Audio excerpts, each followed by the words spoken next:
नमस्कार दोस्तों, स्वागत है आपका अपने यूट्यूब चैनल पर। दोस्तों उम्मीद आप स्वस्थ होंगे, मस्त होंगे, अपने पढ़ाई में व्यस्त होंगे। दोस्तों आज हम लोग यूरिटेरिया पब्लिकेशन के द्वारा पब्लिश जो सामान्य बुक जारी किया गया, इससे हम लोग जो है वस्तुनिष्ठ प्रश्न देखेंगे, जो कि स्टैटिक्स है। सभी एग्जाम के लिए काफ़ी ज़्यादा इंपॉर्टेंट होने वाला है।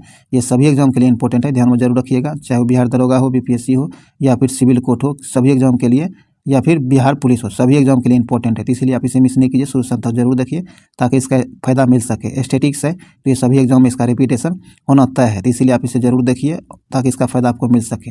और इससे पहले जो आपको जितने भी वीडियो इसका हो चुका है, अगर आप नहीं देख पाए तो उसके प्लेलिस्ट का लिंक भी डिस्क्रिप्शन में मिल जाएगा, उसे भी जाकर जरूर देखिए, ताकि इसका बेनिफिट आपको एग्जाम में देखने के लिए मिल सके। और इस वीडियो को शुरू से अंत तक देखिए, इस वीडियो को लाइक शेयर जरूर कीजिए, ताकि इसका फ़ायदा औरों को मिले, ज़्यादातर लोगों तक पहुँच सके। और इस चैनल को सब्सक्राइब जरूर कर लीजिए। तो चलिए इस वीडियो को शुरू करते हैं, ज़्यादा टाइम नहीं गवाते हैं, इस वीडियो को शुरू करते हैं। कहता है निम्नलिखित सूचियों में निम्नलिखित सूची जो है इसका मिलान करने के लिए कहा गया है। सूची 1 में जो है आपको नदी दिया गया है और दूसरे में स्थल दिया गया है। तो ये आपको मिलाना है कौन सी नदी किस नदी के पास जो है कौन सा स्थल स्थित है। तो आइए हम लोग देखते हैं। सिंधु नदी, ये सिंधु नदी जो है ये कहाँ है, तो आपको मोहनजोदड़ो, कहाँ मोहनजोदड़ो। तो ये आपको सी से हो जाएगा, सिंधु हो जाएगा, मोहनजोदड़ो सी से मिल जाएगा। भगवा नदी जो है आपको लोथल, कहाँ भगवा नदी के पास लोथल, ये आपको डी से मिल जाएगा। फिर आपको हिंडन नदी आपको आलमगीर, क्या है आलमगीरपुर से मिल जाएगा, तो आपको बी से मिल जाएगा। और घग्गर आपको काली बंगा से मिल जाएगा, तो एक से मिल जाएगा। तो इस प्रकार आपको सही आंसर हो जाएगा 1 का सी, 2 का डी और 3 का बी और 4 का ए। यहाँ आपको सी नंबर से आंसर हो जाएगा, ध्यान में रखिएगा। चलिए देखिए, इस तरह के क्वेश्चन में आपको एक क्वेश्चन में 4 क्वेश्चन सॉल्व हो जाते हैं। तो इस तरह के क्वेश्चन को ध्यान में जरूर रखा कीजिए और ध्यान से देखा कीजिए, हो सके तो नोट कर लिया कीजिए, जो नहीं जानते हैं उसे नोट कर लिया कीजिए। चलिए आगे बढ़ते हैं। आगे कहता है गौतम बुद्ध, क्या गौतम बुद्ध के जीवन पर किसने लाइट ऑफ एशिया पुस्तक की रचना की है। तो इसका सही आंसर हो जाएगा लाइट ऑफ एशिया पुस्तक की रचना किसने की है, जो है गौतम बुद्ध के जीवन पर आधारित है। तो ये आपको एडविन अर्नाल्ड ने लिखा है। किसने, एडविन अर्नाल्ड ने लिखा है, ध्यान रखिएगा। ए नंबर से आंसर हो जाएगा। और ध्यान रखिएगा, इसे एशिया ऑफ लाइट के नाम से भी जाना जाता है, गौतम बुद्ध को ही जाना जाता है, ध्यान रखिएगा। चलिए आगे है। अब आइए फिर सूची 1 को सूची 2 से मिलान करने के लिए कहा गया है। तो आइए देखते हैं। ये खजुराहो जो आपको चंदेल राजा, कहाँ चंदेल राजा से मिल जाएगा 2 से। और एलोरा जो मिलेगा ये आपको राष्ट्रकूट राजा से मिल जाएगा, सी से मिल जाएगा। और दिलवारा मिल जाएगा आपको सोलंकी राजा से, कहाँ से सोलंकी राजा से। बाकी बच गया दशावतार, तो ये आपको गुप्त राजा, किससे गुप्त राजा 1 से मिल जाएगा। तो यहाँ आपको सही आंसर क्या हो जाएगा 1 का 2, 2 का सी, 3 का डी और 4 का ए। तो यहाँ आपको ए नंबर से आंसर हो जाएगा, ध्यान में रखिएगा। चलिए आगे है। आगे कहता है किस मकबरे को द्वितीय ताजमहल के नाम से जाना जाता है। कहता है वो कौन से मकबरा है जिसे द्वितीय ताजमहल के नाम से जाना जाता है। तो इसका सही आंसर हो जाएगा आपको रबिया उद दौरानी के मकबरा को जो है दूसरे ताजमहल के नाम से जाना जाता है। ए नंबर से आंसर हो जाएगा। आगे कहता है मुगल काल में दरोगा का पद था। कहता है मुगल काल जो था उसमें दरोगा का पद कौन सा था। तो इसका सही आंसर हो जाएगा आपको टकसाल अधिकारी को दरोगा कहा जाता था, बी नंबर से आंसर हो जाएगा। चलिए आगे है। आगे कहता है किस मुगल शासक को शाह बेखबर के नाम से जाना जाता है। शाह बेखबर के नाम से किस मुगल शासक को जाना जाता है। तो ये आपको बहादुर शाह प्रथम को जाना जाता है, डी नंबर से आंसर हो जाएगा। आगे है निम्नलिखित में से किसने लॉर्ड कर्जन के शासन काल में प्रशासन की तुलना औरंगजेब के प्रशासन से की है। कहता निम्नलिखित में से वह कौन है जिसने लॉर्ड कर्जन के प्रशासन की तुलना जो है औरंगजेब के प्रशासन से की है। तो ये तुलना गोपाल कृष्ण गोखले ने किया है। किसने, गोपाल कृष्ण गोखले ने यह तुलना किया है, बी नंबर से आंसर हो जाएगा। चलिए आगे बढ़ते हैं। आगे कहता है हार्टोग समिति का संबंध निम्नलिखित में से किससे है। तो हार्टोग समिति जो है इसका संबंध शिक्षा से, किससे, शिक्षा से है, सी नंबर से आंसर होगा शिक्षा। आगे है भगत सिंह और बटुकेश्वर दत्त ने केंद्रीय विधानसभा में बम फेंका था। किस डेट में बम फेंका था विधानसभा में, केंद्रीय विधानसभा में। तो इसका सही आंसर हो जाएगा आपको 8 अप्रैल 1929 को फेंका था, ए नंबर से आंसर हो जाएगा। चलिए आगे है। कहता सार्वजनिक निर्माण विभाग की स्थापना किस वायसराय के शासन में हुई थी। सार्वजनिक निर्माण जो है इस विभाग की स्थापना किस वायसराय के शासन काल में हुआ था या समय में हुआ था। तो ये हुआ था लॉर्ड कर्जन के समय। किसके, लॉर्ड कर्जन के समय में, सी नंबर से आंसर हो जाएगा। आगे है कांग्रेस के मंत्र, क्या है, कांग्रेस के मंच से पहली बार वंदे भारतम, क्या है, वंदे भारतम 1896 में कलकत्ता अधिवेशन के दौरान गाया गया था। तो ये कांग्रेस के किस अधिवेशन की अध्यक्ष कांग्रेस की इस अधिवेशन की अध्यक्षता किसके द्वारा की गई थी? तो इसकी अध्यक्षता जो किया गया था आपको RM सयानी के द्वारा यह अध्यक्षता की गई थी। ध्यान रखिएगा, कलकत्ता में हुआ था और 1896 में हुआ था। इसी में पहली बार वंदे मातरम गाया गया था। तो वंदे मातरम जो है गाया गया था। सॉरी दोस्तों, हमको लगता है इससे पहले भारतम बोल दिए थे, वंदे मातरम हो गए। ध्यान रखिएगा। चलिए आगे बढ़ते हैं, सी नंबर यहाँ से आंसर हो जाएगा। आगे कहता है मद्रास टेनेंसी एक्ट कब लागू हुआ था? तो यह जो लागू हुआ था यह आपको 1898 में लागू हुआ था। डी नंबर से आंसर हो जाएगा। आगे है गांधी मर सकता है परंतु गांधीवादी हमेशा जिंदा रहेगा। कांग्रेस के किस अधिवेशन में महात्मा गांधी ने उपयुक्त वक्तव्य दिया था? तो ये वक्तव्य जो है खुद महात्मा गांधी के द्वारा दिया गया था। ये कांग्रेस के किस अधिवेशन में दिया गया था ये आपको बताना है। तो इसका सही आंसर हो जाएगा कराची अधिवेशन 1931 में यह वक्तव्य दिया गया था, गांधी जी के द्वारा ही दिया गया था। ध्यान रखिएगा। चलिए आगे बढ़ते हैं। यहाँ बी नंबर से आंसर हो जाएगा कराची अधिवेशन 1931 में। आगे कहता है क्रिप्स, क्या क्रिप्स प्रस्ताव को किसने पोस्ट डेटेड चेक की संज्ञा दी है? कहता है क्रिप्स प्रस्ताव जो था इसे किसने पोस्ट डेटेड चेक की संज्ञा दी थी? तो इसका सही आंसर हो जाएगा आपको महात्मा गांधी ने कहा था। किसने? महात्मा गांधी ने कहा था। डी नंबर से आंसर हो जाएगा। द इंडियन नेशन, क्या है, द इंडियन नेशन समाचार पत्र की स्थापना निम्न में से किसने की थी? तो द इंडियन नेशन समाचार पत्र जो है इसकी स्थापना जो किया गया था यह किया गया था महाराजा कामेश्वर सिंह के द्वारा। किसके? महाराजा कामेश्वर सिंह के द्वारा किया गया था। चलिए आगे है कि 1942 के भारत छोड़ो आंदोलन के दौरान अंग्रेजी राज का विरोध करने के लिए स्थापित ध्रुव दल, क्या है, ध्रुव दल के सेना नायक कौन थे? ध्रुव दल के सेना नायक जो थे ये थे आपको जयप्रकाश नारायण। कौन? जयप्रकाश नारायण। बी नंबर से आंसर हो जाएगा।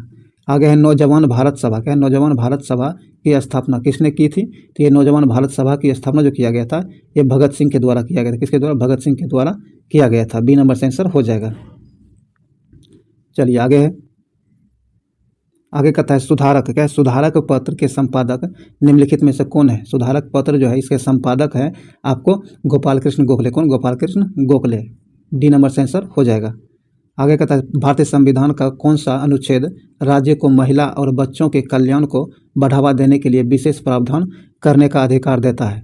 तो यह विशेष अधिकार जो दिया जाता है किस अनुच्छेद में दिया जाता है? तो ये दिया जाता है आपको अनुच्छेद 15 में। किसमें? अनुच्छेद 15 में।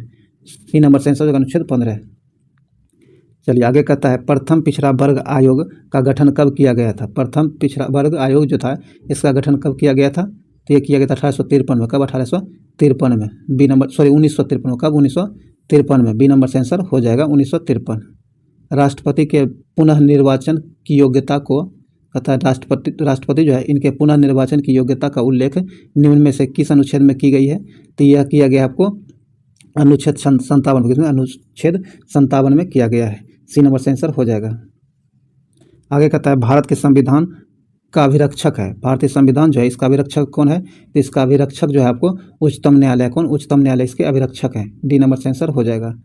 पृथक बिहार के लिए दिल्ली में शाही दरबार का आयोजन कब किया गया था? पृथक बिहार जो है इसके लिए दिल्ली में शाही दरबार का आयोजन किया गया था। तो ये कब किया गया था? तो ये किया गया था आपको 22 दिसंबर 1911 को। कब?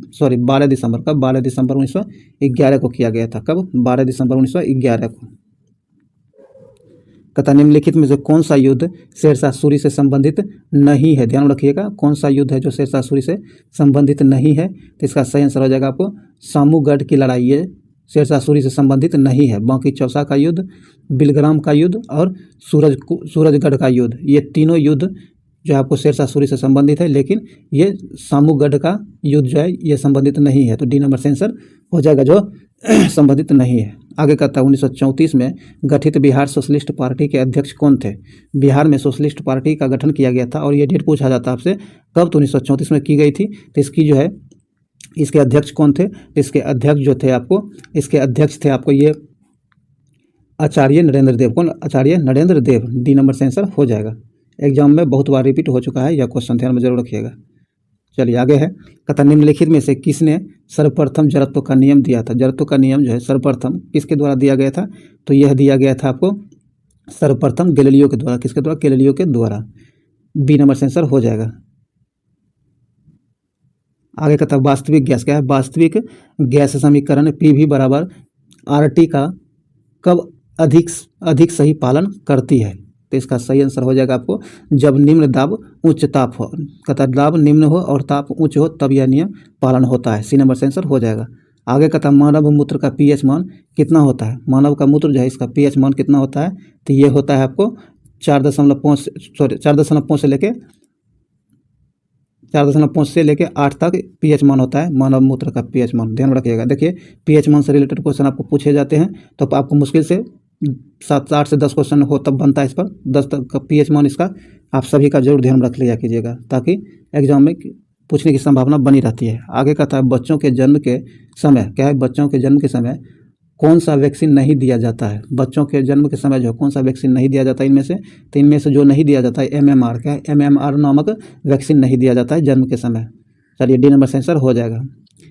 आगे कहता है अंतःशोषित वायु तथा उच्छ्वासित वायु में ऑक्सीजन की प्रतिशत मात्रा कितनी होती है, तो क्रमशः आपको बताना है। तो इसका सही आंसर हो जाएगा आपको अंतःशोषित वायु जो होता है इसमें एक क्या है 21% ऑक्सीजन होता है और जब ऑक्सीजन उच्छ्वासित वायु में ऑक्सीजन की मात्रा 16.4% होता है। तो यहाँ आपको ए नंबर से आंसर हो जाएगा। चलिए आगे बढ़ते हैं। आगे कहता है हृदय गति को नियंत्रित करने में किस रासायनिक पदार्थ का भूमिका होता है। कहता है हृदय की गति को जो नियंत्रित करता है इसमें किस रासायनिक पदार्थ का भूमिका होती है, तो इसका सही आंसर हो जाएगा आपको कार्बन डाइऑक्साइड का। किसका, कार्बन डाइऑक्साइड का। आगे कहता है केब्रस चक्र की प्रक्रिया कहाँ संपन्न होती है। केब्रस चक्र जो है इसकी प्रक्रिया माइटोकॉन्ड्रिया में संपन्न होती है। कहाँ, माइटोकॉन्ड्रिया में। तो यहाँ आपको ए नंबर से आंसर हो जाएगा। आगे कहता है निम्नलिखित में से कौन सा मानव आँख का एक हिस्सा नहीं है। ध्यान रखिएगा, मानव आँख का हिस्सा कौन सा नहीं है इसमें से, ये आपको बताना है। तो आपको कर्णवर्त क्या है, कर्णवर्त ये आँख का हिस्सा नहीं है। बाकी पुतली, कॉर्निया और पक्षाम्भी मांसपेशियाँ ये तीनों जो है आँख का हिस्सा है और बी नंबर कर्णावर्त जो है यह आँख का हिस्सा नहीं है। तो इसलिए बी नंबर से आंसर हो जाएगा। आगे कहता है लैक्टोज क्या है, लैक्टोज की सर्वाधिक प्रतिशत मात्रा कहाँ पाई जाती है। लैक्टोज की सर्वाधिक मात्रा जो पाई जाती है यह पाई जाती है आपको माँ के दूध में। किसमें, माँ के दूध में। ए नंबर से आंसर हो जाएगा। चलिए आगे है। कहता है निम्न में से कौन सा उष्णकटिबंधीय सवाना क्षेत्र की विशेषता है। कहता है निम्नलिखित में से उष्णकटिबंधीय सवाना क्षेत्र जो है इसकी विशेषता क्या है, तो इसकी विशेषता है आपको एक निश्चित शुष्क और आर्द्र मौसम। डी नंबर से आंसर हो जाएगा। आगे निम्नलिखित देशों में से किन से होकर मकर रेखा नहीं गुजरती है। ध्यान रखिएगा, मकर रेखा नहीं गुजरती है ये आपको बताना है। जहाँ से नहीं गुजरती है, तो जहाँ से नहीं गुजरती है मकर रेखा वह है आपको सोमालिया। बाकी आपको नामीबिया, ब्राज़ील और चिली इन तीनों देशों से होकर मकर रेखा गुजरती है, सोमालिया से नहीं गुजरती है। इसीलिए ए नंबर से आंसर हो जाएगा। चलिए आगे बढ़ते हैं। कहता जब आप भारत के कुछ हिस्सों में यात्रा करते हैं तो आप लाल मिट्टी को देखेंगे। इस रंग का मुख्य कारण क्या है। मिट्टी के लाल रंग होने का मुख्य कारण क्या है, तो इसका मुख्य कारण है आपको फेरिक ऑक्साइड की उपस्थिति के कारण जो है मिट्टी लाल दिखाई पड़ता है। तो यहाँ आपको सी नंबर से आंसर हो जाएगा, फेरिक ऑक्साइड की उपस्थिति के कारण, और ये भारत के कुछ एक एरिया में पाए जाते हैं। चलिए आगे है। कहता है केप केनावेरल वह स्थान जहाँ से अंतरिक्ष के शटल लॉन्च किए जाते हैं किसके तट पर स्थित है। यह है किस तट पर स्थित है। ये जो स्थित है आपको, यह स्थित है फ्लोरिडा के तट पर। कहाँ, फ्लोरिडा के तट पर स्थित है। डी नंबर से आंसर हो जाएगा फ्लोरिडा। चलिए आगे है। आगे कहता है निम्नलिखित में से कौन सी एक पर्यावरणीय चिंता नहीं है। कहता निम्नलिखित में से वह कौन एक सा है जो पर्यावरणीय चिंता नहीं है। तो आपको ओजोन परत का बढ़ना पर्यावरणीय चिंता नहीं है। अगर ये ओजोन परत बढ़ता है तो यह और ह्यूमन नेचर के लिए या फिर पृथ्वी के लिए अच्छा ही है। तो यहाँ आपको डी नंबर से आंसर हो जाएगा। चलिए आगे है। आगे कहता है निम्न पर विचार करें। आइए देखते हैं। कहता है कि गर्म और शुष्क जलवायु, हल्की और नीली सर्दी और सदाबहार ओक के पेड़ तथा उपयुक्त भौगोलिक विशेषताएं निम्नलिखित में से किस क्षेत्र की विशिष्ट विशेषताएं हैं। ये सारी विशेषताएं जो आपको भूमध्य सागरीय क्षेत्र में पाए जाते हैं। का भूमध्य सागरीय में, तो आपको ए नंबर से आंसर हो जाएगा। ध्यान रखिएगा। चलिए आगे है। आगे कहता है निम्नलिखित में से कौन सी नदी ऑस्ट्रेलिया में नहीं बहती है। कहता है निम्नलिखित में से वह कौन सी नदी है जो ऑस्ट्रेलिया में नहीं बहती है। तो ऑस्ट्रेलिया में नहीं बहने वाली नदी है आपको ऑरेंज। कौन? ऑरेंज। सी नंबर से आंसर हो जाएगा ऑरेंज। आगे कहता है ONGC ने भारत के पहले शेल गैस रिजर्व की खोज किस राज्य में की। तो ये जो है किस राज्य में किया गया था? तो पहली बार किया गया था आपको पश्चिम बंगाल का, पश्चिम बंगाल में। सी नंबर से आंसर होगा पश्चिम बंगाल। आगे कहता है गोकाक, क्या है? गोकाक जलप्रपात, गोकक जलप्रपात किस नदी पर स्थित है? तो ये गोकक जलप्रपात जो आपको घाटप्रभा नदी पर स्थित है। और किस राज्य में है ये कमेंट बॉक्स में करके आप जरूर बताइएगा। आगे कहता है स्कैंडिनेवियन जो है देश समूह निम्नलिखित में से नहीं है। जो स्कैंडिनेवियन जो देश है इसके इस समूह में नहीं आता है, वह कौन सा देश है? तो ये है आपको फ्रांस। डी नंबर से होगा फ्रांस। आगे कहता है न्यूकेसल पोर्ट दुनिया का सबसे बड़ा कोयला निर्यात बंदरगाह किस देश में स्थित है? तो ये जो स्थित है आपको ऑस्ट्रेलिया में स्थित है। बी नंबर से ऑस्ट्रेलिया। किसानों को साख की उपलब्धता सुनिश्चित कराने हेतु या करने हेतु क्रेडिट कार्ड योजना की शुरुआत कब की गई थी? तो ये शुरुआत की गई थी आपको 1998-99 में। कब? 1998-99 में की गई थी। बी नंबर से आंसर हो जाएगा। आगे कहता है भारत सरकार, क्या है? भारत सरकार की महत्वाकांक्षी मुद्रा योजना का उद्देश्य क्या है? भारत सरकार की महत्वाकांक्षी मुद्रा योजना जो है इसका उद्देश्य क्या है? तो इसका मुख्य उद्देश्य है लघु उद्योग को पूंजी उपलब्ध कराना। डी नंबर से आंसर होगा लघु उद्योग को पूंजी उपलब्ध कराना। चलिए आगे है। कहता है भुगतान संतुलन क्या है? भुगतान संतुलन जो है यह क्या है? तो भुगतान संतुलन किसी देश के सभी निवासियों का शेष विश्व के सभी आर्थिक व्यवहारों का विवरण जो है भुगतान संतुलन कहलाता है। सी नंबर से आंसर हो जाएगा। अब आइए निम्नलिखित में से कहता है कौन सुमेलित नहीं है? जो सुमेलित नहीं है उसे ढूंढना है। तो आइए देखते हैं। जो सुमेलित नहीं है ये आपको ओपेक जेनेवा, यही आपको सुमेलित नहीं है। ए नंबर से आंसर हो जाएगा। जो सुमेलित नहीं है बाकी सब सुमेलित दिए गए हैं। चलिए आगे है। आगे कहता है हेलोजनों में सबसे अधिक अभिक्रियाशील है। हेलोजन जो है इसमें सभी हेलोजनों में सबसे अधिक अभिक्रियाशील कौन सा है? तो ये है आपको फ्लोरीन। क्या? फ्लोरीन जो आपको सर्वाधिक अभिक्रियाशील हेलोजन है। डी नंबर से आंसर हो जाएगा। और आपको ये क्वेश्चन बहुत बार रिपीट हो चुका है। देखिए स्टैटिक्स है तो एग्जाम में रिपीट होता ही रहा है और होना तय है, तो इसीलिए आप इसे शुरू से अंत तक देखा कीजिए। और अभी तक जो है इस चैनल को सब्सक्राइब नहीं किया तो सब्सक्राइब करके घंटी दबा लीजिए ताकि आने वाली वीडियो का नोटिफिकेशन आपको आसानी से मिल सके। और आप हमारे टेलीग्राम ग्रुप से जरूर जुड़िए जिसका लिंक डिस्क्रिप्शन में दे दिया गया है। वहाँ आपको इसका PDF और महत्वपूर्ण जानकारियाँ उपलब्ध कराई जाती है, इसीलिए आप उसे जरूर ज्वाइन करें। इससे पहले जितना भी एपिसोड हुआ नहीं देख पाए तो उसके प्लेलिस्ट का लिंक डिस्क्रिप्शन में उसे भी जाकर जरूर देखें। अब आइए हम लोग कुछ स्मरणीय तथ्य है जो हर दिन देखते हैं। आज भी हम लोग स्मरणीय तथ्य देखेंगे जो भारतीय संविधान के स्रोत से संबंधित हैं। तो आइए देखते हैं। कथा प्रस्तावना, एक प्रस्तावना जो है ये अमेरिका से क्या लिया गया है? ब्रिटेन और ऑस्ट्रेलिया। तो आइए देखते हैं। प्रस्तावना, एकल नागरिकता और प्रस्तावना की भाषा, मौलिक अधिकार, विधि निर्माण की प्रक्रिया और संसद की संयुक्त अधिवेशन ऑस्ट्रेलिया से, और न्यायपालिका की स्वतंत्रता अमेरिका से, विधि का शासन ब्रिटेन से और समवर्ती सूची ऑस्ट्रेलिया से ली गई है। चलिए आगे है। आगे कहता है न्यायिक पुनरावलोकन, क्या? न्यायिक पूर्वावलोकन ब्रिटेन से, और उसके बाद संसदीय विशेषताएं, केंद्र एवं राज्य के बीच शक्ति का विभाजन। आगे कहता है संविधान की सर्वोच्चता, संसदात्मक शासन प्रणाली, राष्ट्रपति का परमाभियोग, वित्तीय आय, क्या? वित्तीय आपात। अब चलिए हम लोग आगे बढ़ते हैं। अब कहता है कि आयरलैंड और कनाडा और फिर दक्षिण अफ्रीका से जो लिया गया है उसके बारे में देखते हैं। आयरलैंड से आपको नीति निर्देशक सिद्धांत लिया गया है। राष्ट्रपति के निर्वाचन मंडल की व्यवस्था भी आयरलैंड से ली गई है।